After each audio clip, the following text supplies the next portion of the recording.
Décryptage de l'actualité sur 6K. Deux sujets retiendront notre attention ce matin. L'information qui fait l'actualité au Burundi, c'est bien sûr le ton donné depuis Washington. La Maison Blanche conforte Bujumbura dans sa position, Bujumbura qui accuse d'ailleurs le Rwanda donc de le déstabiliser. Les États-Unis enveniment-ils les relations entre les deux États ou règlent leur compte à Kigali? On fera le débat. Le décompte également est lancé avant le sommet de l'Union africaine des 30 et 31 janvier dernier. Dans leur pétition adressée à l'Union africaine, certains politiciens tchadiens déclaraient que l'investiture d'Idriss Déby Itno comme président de l'Union africaine équivaudrait inéluctablement aux yeux des Tchadiens à un soutien ferme de cette institution panafricaine à ce dernier d'organiser une fraude électorale pour sa réélection au présidentiel d'avril 2016. Nous sommes bien sûr au Tchad, présidence de l'Union africaine. Les défis de Déby face donc à son avenir politique et au terrorisme sera donc le second sujet de discussion au cours de cette émission. Avant tout ceci, je vous invite à suivre l'essentiel de ce qui fait l'actualité sur le continent. Un gouvernement libyen d'union nationale a été formé et sa composition a été soumise au Parlement internationalement reconnu, a annoncé dimanche le Conseil présidentiel libyen soutenu par l'ONU.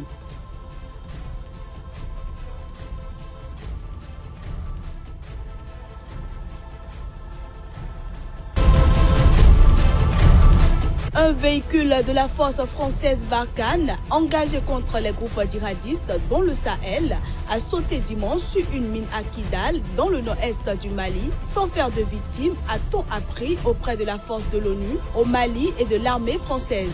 L'information a été confirmée par l'armée française.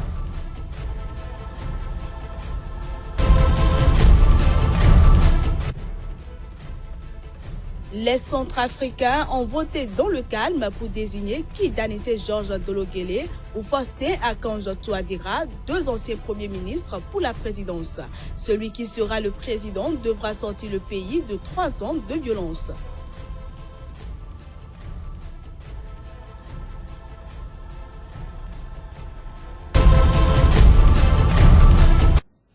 Mesdames et messieurs, à nouveau bonjour. Je suis ce matin en compagnie de Vincent Folly, directeur de publication du journal La Nouvelle Tribune. Monsieur Folly, bonjour. Bonjour, cher. Merci donc d'être au rendez-vous. Ralmeg Gandaro, également juriste et puis spécialiste des questions de droits de l'homme. Merci d'avoir répondu également à notre invitation. C'est moi qui vous remercie. Voilà, le Burundi et le Rwanda sont dans une situation de guerre de passe. Les États-Unis enveniment-ils les relations entre ces deux États ou règlent-ils leur compte à Kigali? C'est donc le premier débat de cette émission. Donc avant de retrouver donc la discussion, la transition.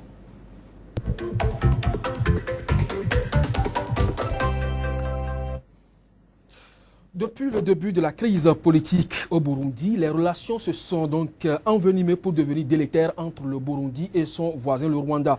Bujumbura accuse en effet Kigali d'entraîner sur son sol des réfugiés burundais pour déstabiliser le régime de Pierre Nkurunziza. Le Rwanda rejette catégoriquement ces accusations, également portées par un groupe d'experts de l'ONU puis par les États-Unis, et rappelle à qui veut l'entendre que les causes de la crise sont internes au Burundi. Vendredi, en effet, Kigali a menacé d'envoyer les dizaines de milliers de réfugiés burundais présents sur son sol vers d'autres pays africains. Vincent Folly, Bujumbura, on dénonce Kagame et son plan de déstabilisation du Burundi et de toute la région des Grands Lacs. Est-ce que vous pensez véritablement que le débat vaut la peine? C'est un débat qui fait partie de l'actualité. Et ce qui vous avez dit tantôt, est-ce que la situation, c'est-à-dire cette dénonciation du régime de Kigali comme déstabilisateur du Burundi, est-ce que ça ne va pas créer une certaine confusion? Je crois que il y a une réalité. Les deux pays sont dirigés par des dirigeants qui sont des chefs de guerre. Le Burundi sort difficilement d'une situation de crise. Il ne sort même pas. Il est dans une situation presque de guerre civile. Et ça donne la possibilité à la population de s'éloigner du pays et de se réfugier dans le pays le plus proche, à savoir le Rwanda. Le Rwanda a intérêt à ce que la situation au Burundi tourne en sa faveur. Ces deux dirigeants, l'un est Tutsi, ça c'est au Rwanda, il faut le dire, il est d'ethnie Tutsi et dirige un pays à majorité Hutu. De l'autre côté, le Burundi est dirigé par un Hutu à majorité, un pays à majorité Hutu, et donc les Tutsis sont en minorité. Alors, Kigali ne voit pas d'un bon œil la situation au Burundi. Mais ça a été compliqué par le fait que le Nkurunziza, le président du Burundi, n'a pas organisé les choses de manière, j'allais dire, civilisée, policée, comme l'a fait Kagame. Kagame a d'abord consulté le peuple, dit-il. Il a organisé un référendum. Et la majorité du peuple, dit-il, a opté pour une révision douce de la Constitution pour que lui, il s'éternise au pouvoir. Au Burundi, Nkurunziza est allé d'abord de la manière douce, ça n'a pas marché, et ensuite par la force. La situation est tellement grave que les opposants sont dehors, les libertés sont, comment on peut dire, confisquées, la société civile a déserté, et la plupart des leaders politiques sont dehors. Il y a une situation de crise réelle.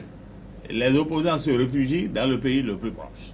Et maintenant, on accuse ce pays-là de déstabiliser. Et le rapport des USA ne va pas faciliter les choses parce que ça apporte de l'eau au moulin de Nkurunziza.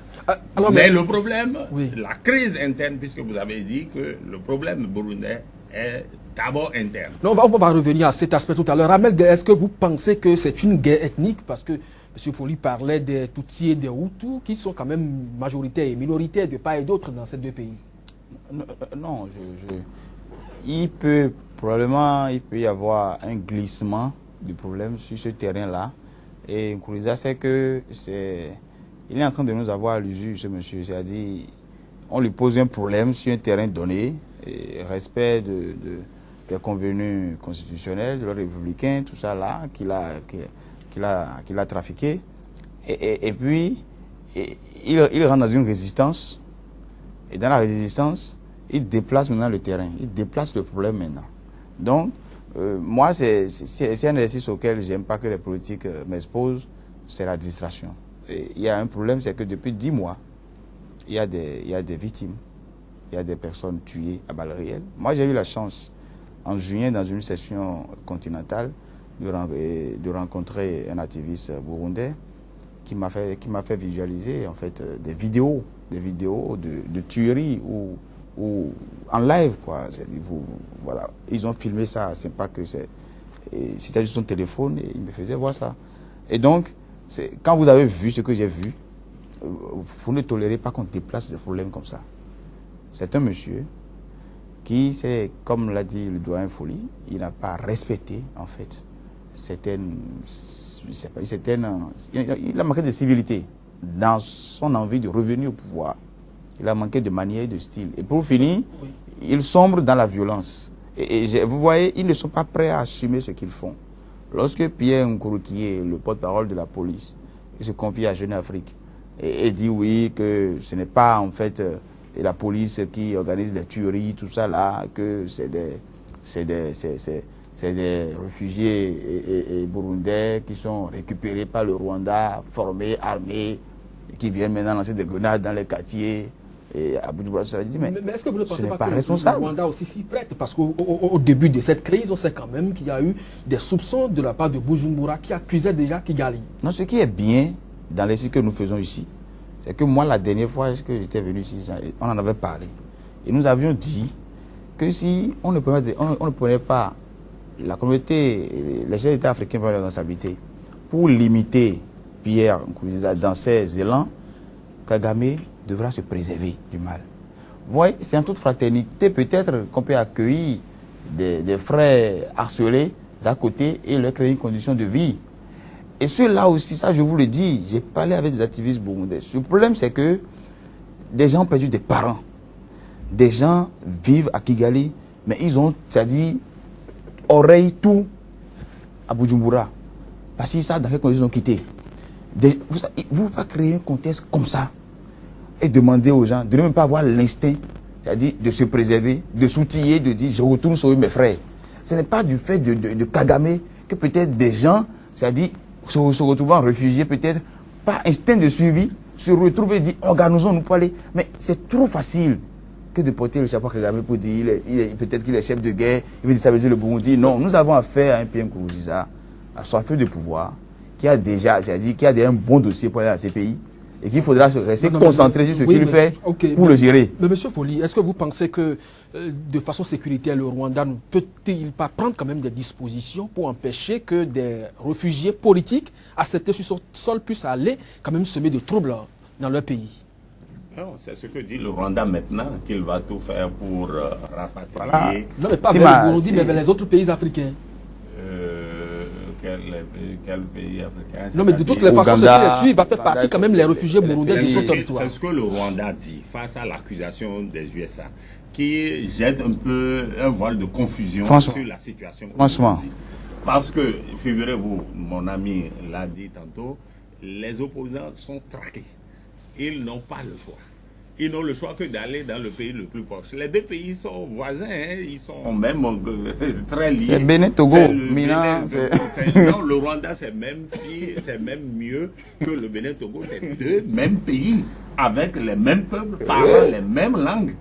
Donc, si ça ne va pas au Burundi, on se réfugie au Rwanda, et vice-versa. Donc, c'est Nkurunziza qui a créé la situation. Cette situation, il s'est trouvé conforté dans sa position par les chefs d'État de l'Union africaine, qui n'ont pas, de mon point de vue, été très conséquents.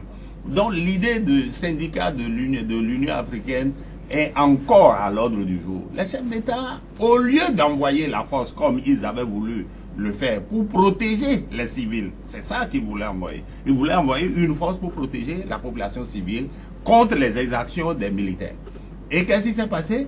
L'Union africaine qui avait, dans un premier temps, la présidente de la commission de l'Union africaine qui avait dans un premier temps menacé d'envoyer la force, quelle que soit la volonté du régime burundais, elle s'est rétractée après, derrière la conférence des chefs d'État qui a décidé de ne rien faire sans l'accord du régime burundais.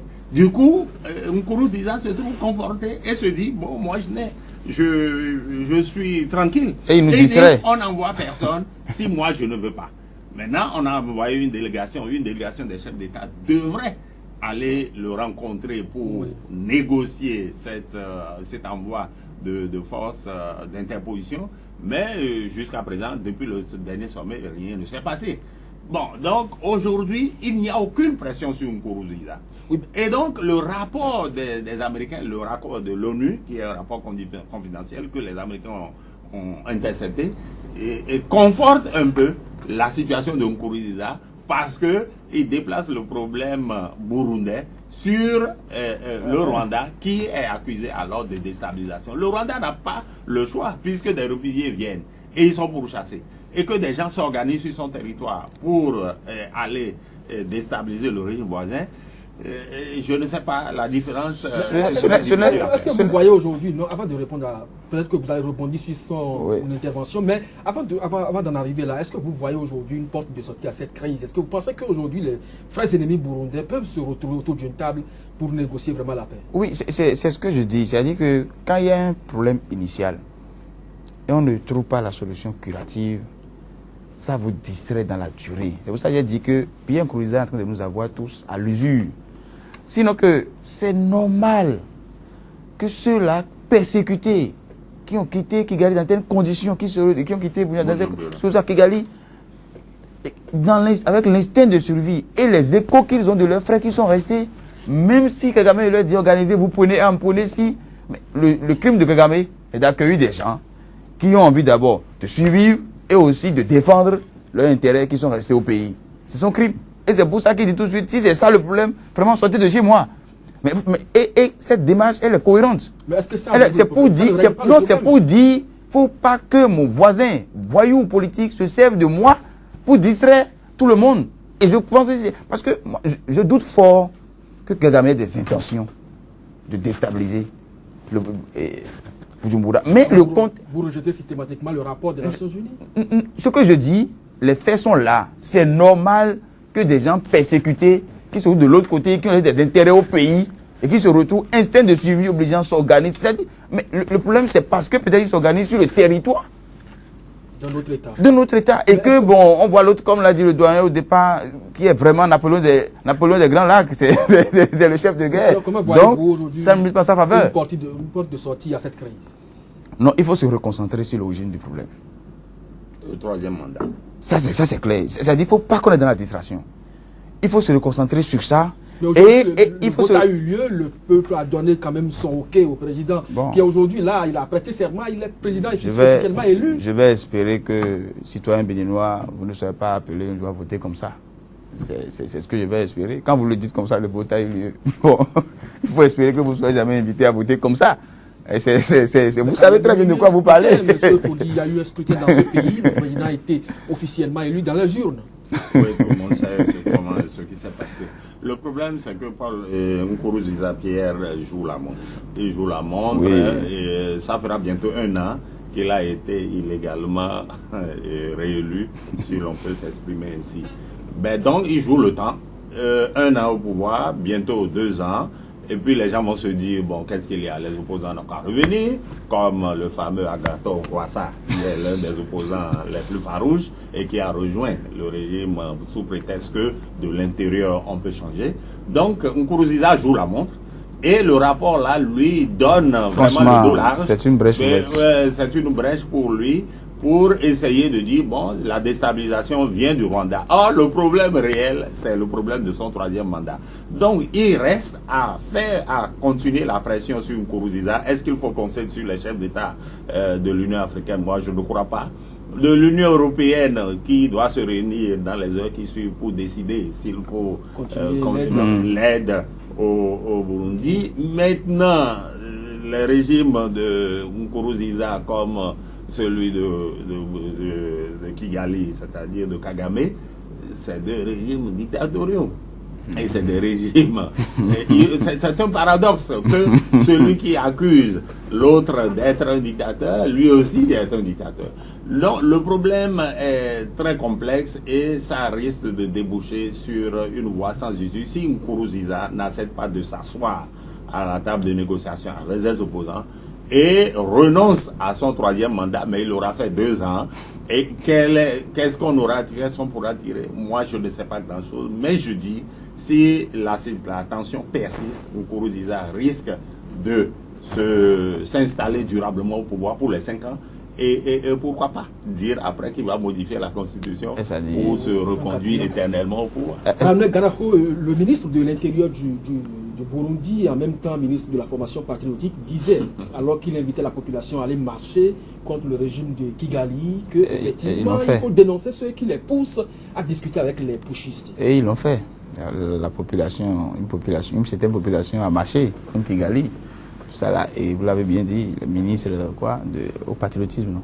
Formation au patriotisme. Formation au patriotisme. Donc il le fait bien. Il y a ceux qui sont patriotes, il y a ceux qui sont pas patriotes.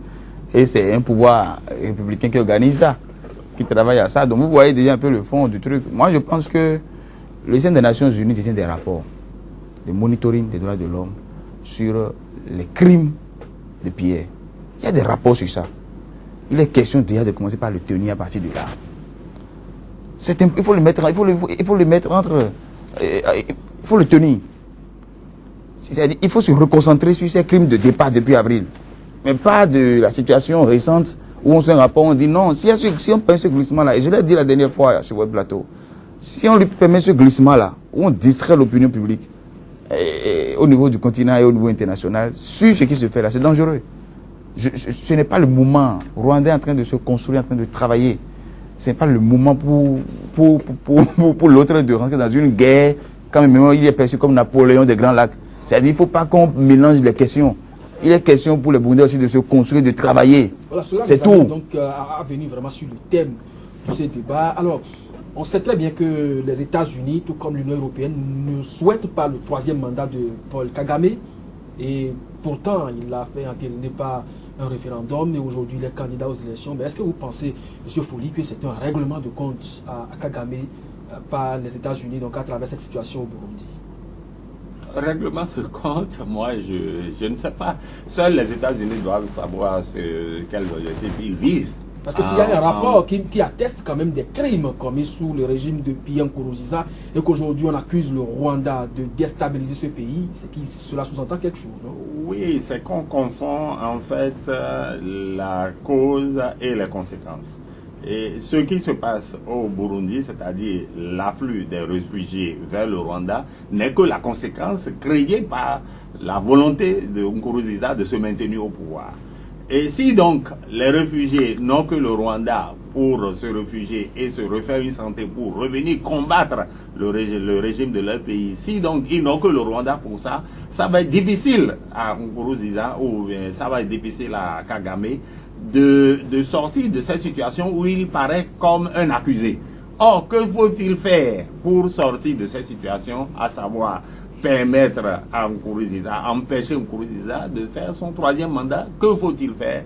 Il s'agit pour les États-Unis de faire la part des choses entre la volonté, ce qu'il appelle la déstabilisation du Burundi par le Kigali, et le fait que le régime de Burundi l'a aussi cherché et doit se réformer pour que ses opposants puissent vivre en paix dans leur pays. Donc, il ne s'agit pas de confondre. Moi, je crois que ce rapport risque de distraire l'opinion. Franchement.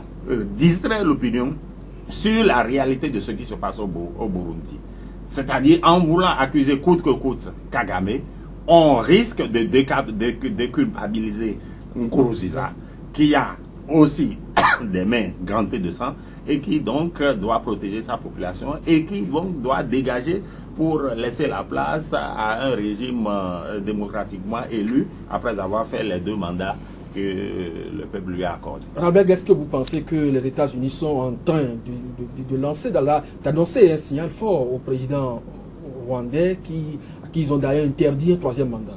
Non, ah bon, vous voyez, vous avez tout dit, qu'ils ont interdit un 3e mandat. Vous voyez, c'est que il y a ces républiques-là, au niveau des Nations Unies, qui ont le pouvoir en fait de décider pour d'autres pays, pour d'autres peuples, de penser le bonheur d'autres peuples à leur place. Et donc, on a vu les exemples, hein, en Libye, en Irak et consorts, actuellement en Syrie. Donc, moi, vous comprenez déjà ma religion sur la question. Je comprends que c'est à nous de garder les yeux ouverts. C'est-à-dire, est-ce que vous allez séjourner une semaine à Kigali? Vous avez l'impression que des gens sont persécutés. Est-ce que le Rwandais n'est pas fier d'être Rwandais? C'est des questions qu'on se pose quand nous on sort, tout simplement. Quand vous côtoyez un Burundais, est-ce qu'il est fier d'être Burundais? Est-ce qu'il est tranquille? Mais est-ce que cela vous voyez, simplement dire c'est que lorsqu'un important, président est aussi important ou a tellement fait pour sa population, il faut le laisser continuer? C'est ce que le doyen disait. Il a fait les trucs dans les règles de l'art. C'est ce que le peuple a décidé. Kadhafi disait, il n'a pas besoin de modifier la Constitution. Moi je ne suis pas président, moi je suis un guide. Et il y a des chefs de trucs là, d'autres chefs d'ethnie qui sont sous moi. Et pendant qu'il le faisait, les gens avaient accès à tous les droits économiques et sociaux, qui sont aussi des droits de l'homme. Et c'est satisfait à un niveau donné. On est où aujourd'hui? On est où aujourd'hui? Donc, il ne faut pas mélanger les questions. Les droits de l'homme, c'est les droits civils et politiques, et encore dans quel aspect on les voit. Non, mais vous voulez qu'on passe de l'État au royaume ou comment? Ce n'est pas... Parce que le problème, ce n'est pas la forme, ce n'est pas la forme des choses, l'État, le royaume. Vous voyez combien de monarchies en Europe? Jusqu'à maintenant, combien de monarchies en Europe? Ce n'est pas la forme qui est la chose. Hein. Est-ce que l'homme est au cœur de la vision de l'État ou bien de la monarchie? Je ne sais quoi vous dire. Est-ce que l'homme est au cœur? Est-ce que la satisfaction, que ce soit des droits civils et politiques, des droits économiques, sociaux et culturels, sont au cœur de la perception qu'on a de l'État et de comment on conduit l'État? C'est ça l'essentiel. Je ne me vois pas dans cette histoire-là. En 1966, il y a eu le fameux clivage des droits de l'Est, des droits de l'Ouest, les pays, tout ça. Mais on sait de quoi il s'agit. On a déjà vécu les guerres mondiales, la guerre froide qui a suivi, on sait sur tout ce qu'il y a derrière. Donc, il ne faut pas nous distraire. Nous sommes humains, nous voulons vivre digne. Point. Monsieur Folli, vous parlez tout à l'heure d'un régime dictatorial également à Kigali, mais aujourd'hui, il a été quand même donné carte blanche à Kagame pour poursuivre son œuvre. Est-ce que vous pensez que véritablement nous sommes dans un principe de démocratie dans ce pays? Pour Kagame, oui. Et Kagame a fait les choses. Je ne partage pas le point de vue de mon ami qui parle des populations. Est-ce que les droits des populations, est-ce que les populations sont contents de ce qui se passe? Et pourquoi d'autres vont décider à leur place? Je crois que c'est à peu près ce que vous disiez tantôt. Pour dire que le régime de Kagame a réussi quand même à changer la situation économique du pays. C'est ce qu'on dit du Rwanda. On dit que c'est un pays où règne l'ordre, la paix, et où les gens, où Kagame travaille, le peuple est au travail. Bon, on vante les mérites de ce chef d'État, mais il n'en demeure pas que c'est un dictateur. Tout cela est fait en pourchassant les opposants qu'on fait tuer à l'étranger. Vous savez qu'un opposant rwandais a été tué, un général rwandais a été tué en Afrique du Sud, et que les opposants intérieurs n'ont pas le droit de s'exprimer. Regardez la présidente, cette chef de parti qui est en prison depuis un moment après un jugement sommaire.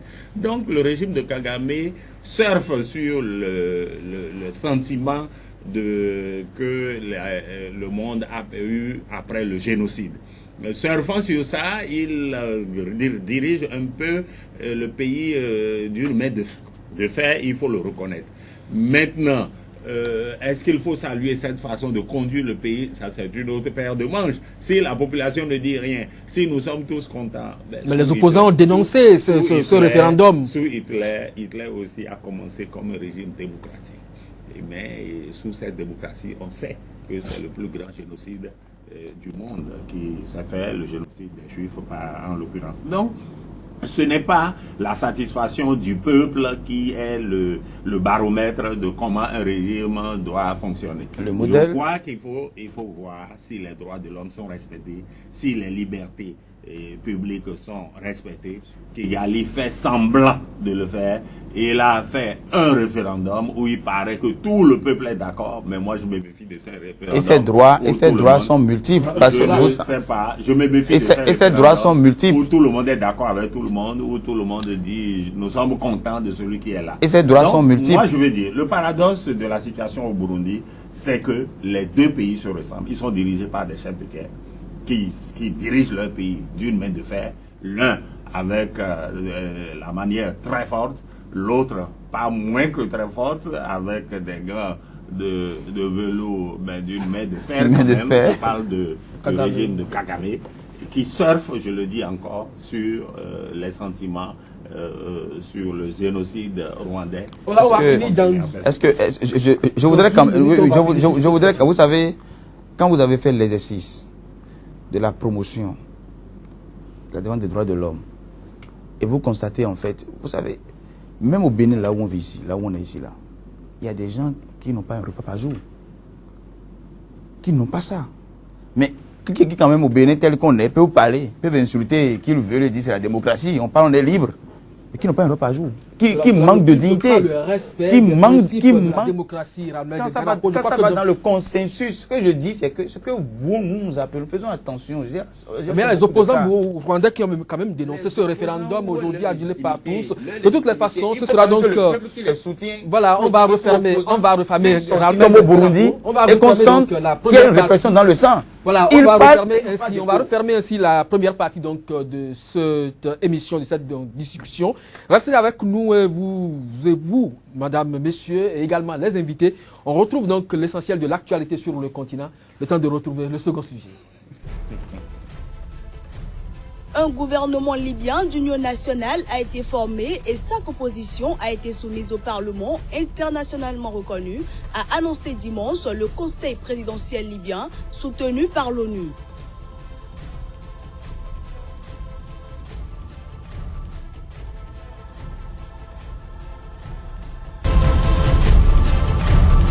Un véhicule de la force française Barkhane, engagé contre les groupes djihadistes dont le Sahel, a sauté dimanche sur une mine à Kidal, dans le nord-est du Mali, sans faire de victimes, a-t-on appris auprès de la force de l'ONU, au Mali et de l'armée française. L'information a été confirmée par l'armée française.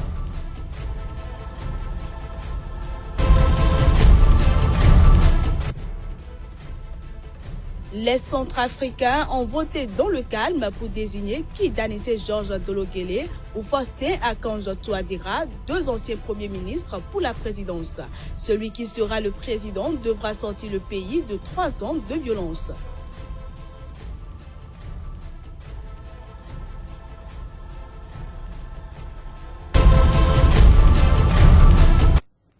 Vous êtes sur Sika et bien sûr l'émission Angle de vue. Vous faites bien de nous retrouver pour le second acte de cette émission.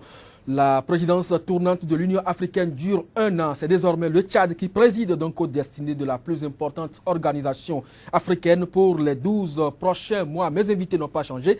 Vincent Folly, directeur de publication du journal La Nouvelle Tribune. Merci de rester également là pour donc aborder ce second sujet avec nous. Ralmeg Gadaho également est toujours là, juriste de formation et également acteur des droits de l'homme. Nous retrouvons donc la transition pour amorcer ce second acte.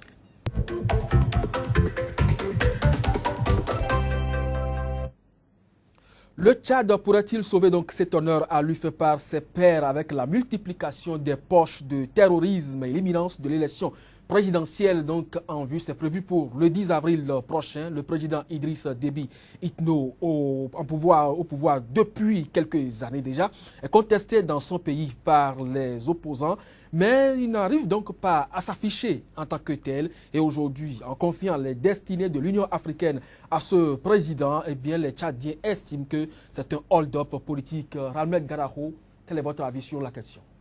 Non, c'est-à-dire que vous trouvez un bon raccourci pour me ramener sur la question dont on discutait. C'est-à-dire, vous avez dit les opposants. Moi, je veux espérer que là où on est, la situation au Tchad aussi, c'est que on a vu le développement en Afrique ces dernières années d'oppositions qui ont perdu toute légitimité dans la population. C'est-à-dire qu'ils parlent, ils portent une voix, mais dans la réalité, vous ne sentez pas que derrière eux, il y a des citoyens qui comprennent de quoi ils parlent ou bien qui les soutiennent, tout simplement. Et si on peut se lever un matin et dire je suis opposant, je porte une théorie tout simplement, et par rapport à ça, je suis persécuté. Voyez-vous, et je parle au nom de qui on parle dans ces conditions-là, au nom de qui on parle, ça pose un problème. Donc moi, je pense que Déby a annoncé dans son pays certaines réformes politiques, et dès qu'il a pris la tête de l'Union africaine. Nous allons garder foi en ce qu'il ferait, ces réformes-là, parce que tout au moins, au niveau où il est, doit incarner une certaine moralité, une certaine exemplarité. Donc, il va aller à ces réformes. Et il y a déjà des débats à l'intérieur du pays concernant le contexte politique, bien avant qu'il ne soit positionné. Et nous savons très bien ce que vaut cette opposition-là. Donc, vous ne le vendez pas très à chaud. Vous savez, aujourd'hui, pour nous citoyens africains, nous devons travailler à ce que nos oppositions soient légitimes. C'est-à-dire que lorsqu'ils disent, comme le disait l'autre Cheboué là, qu'on sente que toute une ville s'est levée. Maintenant, quand la ville se lève et vous avez un dictateur, c'est-à-dire de main de fer, ganté de velours, il sera obligé d'aller alors d'enlever le gant, d'aller par la répression. Donc on constatera qu'il est vraiment un dictateur. Mais si vous dites que vous êtes opposant et vous portez une opinion, vous êtes encore obligé de payer des marcheurs ou bien des gens qui viennent brûler le pneu sur la voie faire si bon là, c'est l'opposition. Voyez-vous, ça veut dire qu'il n'y a pas de vision, il n'y a pas de personne derrière vous et c'est difficile quand vous êtes attaché en fait à la paix, à la sécurité, à la dignité humaine, parce que là où il y a conflit, je vous le dis, là où il y a conflit, tout ce qu'on dit parlant de liberté de presse, oui, droits civils et politiques, quand ça disparaît quoi, tout ça disparaît et même la dignité humaine, tout disparaît. Et donc quand vous tenez vraiment à la dignité humaine, il y a des questions sur lesquelles vous faites attention. 25 années de gestion, les Tchadiens, en tout cas certaines parties de la population jugent désastreux le pouvoir d'Idriss Déby Itno, un pouvoir qu'il juge d'ailleurs sans partage. Mais aujourd'hui, il est encore candidat à sa propre succession avec aujourd'hui sa légitimation par l'Union africaine. Est-ce que vous pensez que cela rejoint la position des opposants tchadiens qui pensent que c'est un fraude organisé pour gagner la présidentielle? Non, je suis de cœur avec les opposants tchadiens. Je ne partage pas du tout, pas du tout. C'est bien intéressant. De mon ami de plateau. Et je veux dire que l'histoire du Tchad est une histoire complexe. Vraiment. Les opposants tchadiens ont fait tout. Ils ont tout fait pour déboulonner Déby, mais rien n'y a fait. Je salue au passage quelqu'un comme Saleh Kizabo, un ancien journaliste qui est devenu un grand politicien. Il est un opposant de la première de Déby. Et il essaye à chaque élection de se présenter et ça ne marche jamais. Je salue aussi Ngarledji Yoronga, l'un des opposants qui a été torturé plusieurs fois en prison sous le régime de Habré et qui a été emprisonné plusieurs fois. C'est des gens qui se débrouillent. Mais le régime a bétonné, c'est-à-dire il y a des dictateurs en Afrique qui ont façonné le régime et ils ont créé un système ainsi que la population qui fait en sorte que personne ne peut. Lui-même a été obligé de l'avouer. Il dit, je vais ouvrir, si je vais aux élections prochainement, je vais ouvrir le système pour permettre une certaine alternance. Il a annoncé des réformes. Parce que ce ne serait pas possible. Mais personne n'a vu le danger que présente même la réforme présentée par Déby lui-même. Il dit, je vais aux prochaines élections. Il sera élu pour 5 ans. Après ça, nous allons reviser la Constitution pour instituer l'alternance après donc 2 mandats. Alors, qu'est-ce qui va se passer? Il a déjà 5 ans et il va faire encore, il va changer la Constitution pour faire 5 autres années et peut-être 5 autres années et ça lui fera 15 ans au pouvoir. Donc, les 15 prochaines années, Déby au pouvoir indéboulonnable parce qu'il aura mis la Constitution au goût du jour, c'est-à-dire instituer l'alternance, une alternance qui n'aura pas lieu. Et vous voyez que ce qui se passe à l'Union africaine, c'est simplement la manifestation de ce syndicat des chefs d'État. Mais ouais, comment peut-on mettre à la tête de ce syndicat quelqu'un comme Mugabe, qui l'a dirigé pendant 1 an? Et maintenant Déby, parce qu'il a montré de gros muscles au Sahel. Mali, et il montre qu'il est en train de lutter comme Boko Haram au Nigeria ou bien à la frontière du Cameroun. Encore qu'il a annoncé la mort de Shekau Aboubakar depuis un moment, il avait dit au départ que c'était terminé, il est toujours là. Donc le manteau de chef de guerre lui convient, ça lui permet de maintenir son opposition, de tenir son opposition en respect dans le pays, et donc la reconduction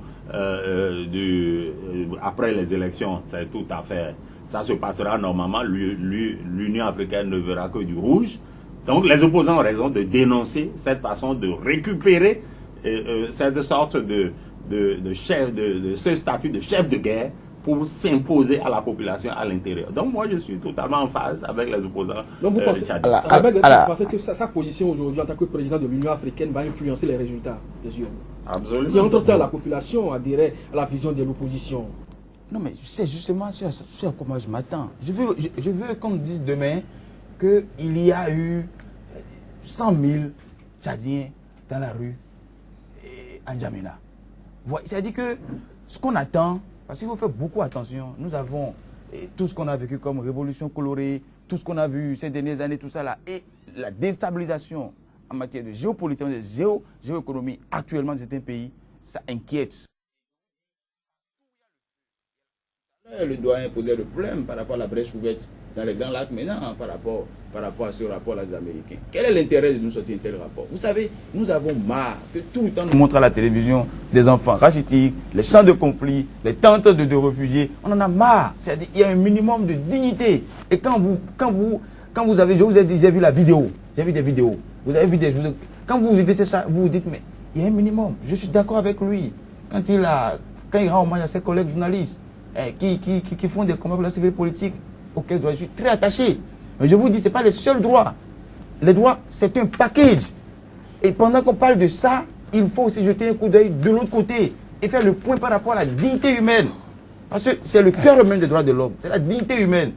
Et donc, c'est un exercice très complexe. On peut se dire, mais c'est un paradoxe. Il se dit, à titre de l'homme, mais voilà, peut-être qu'il tolère telle chose, mais en même temps, je balance, je mesure, j'apprécie, et je me dis, je veux voir la population tchadienne, c'est-à-dire se lever, soutenir son opposition et dire nous en avons marre. S'ils le font, quand le peuple se lève, aucun dictateur ne résiste. Le peuple n'a qu'à se lever ne pensez pas quand même que ce sont vos confrères opposants qui sont sur Rome par rapport à la population. Non, mais il n'a pas dit cela justement. Monsieur Folli. Parce que peut-être ils ont une meilleure vue, c'est-à-dire ils pensent au mieux. Non, mais il n'a cité qu'un seul journaliste. Alors, Monsieur Folli, est-ce que vous pensez que la présidence de l'Union africaine aussi était également d'échappatoire pour Idriss Déby, dont les voix réclament déjà son audition au niveau des chambres africaines à Dakar dans le procès Habré? Oui, mais je suis de ceux qui pensent que Idriss Déby devrait rendre des comptes dans le procès Habré. Parce qu'il a été le chef de la police, ça clair. De la police politique, il était le chef de l'armée, pour être plus exact. Je ne parle pas de la police politique. Il était chef d'état-major. Il a été son aide de camp aussi. Il a été son aide de camp. Donc, il ne peut pas faire l'impasse. Il n'est pas blanc. Mais à un moment donné, quand il a réalisé que ça ne va pas, il est parti. Et c'est lui qui a renversé d'ailleurs après. C'est ça justement. C'est la justice du vainqueur. Et vous savez ce qui se passe actuellement pour Gbagbo. C'est toujours ça.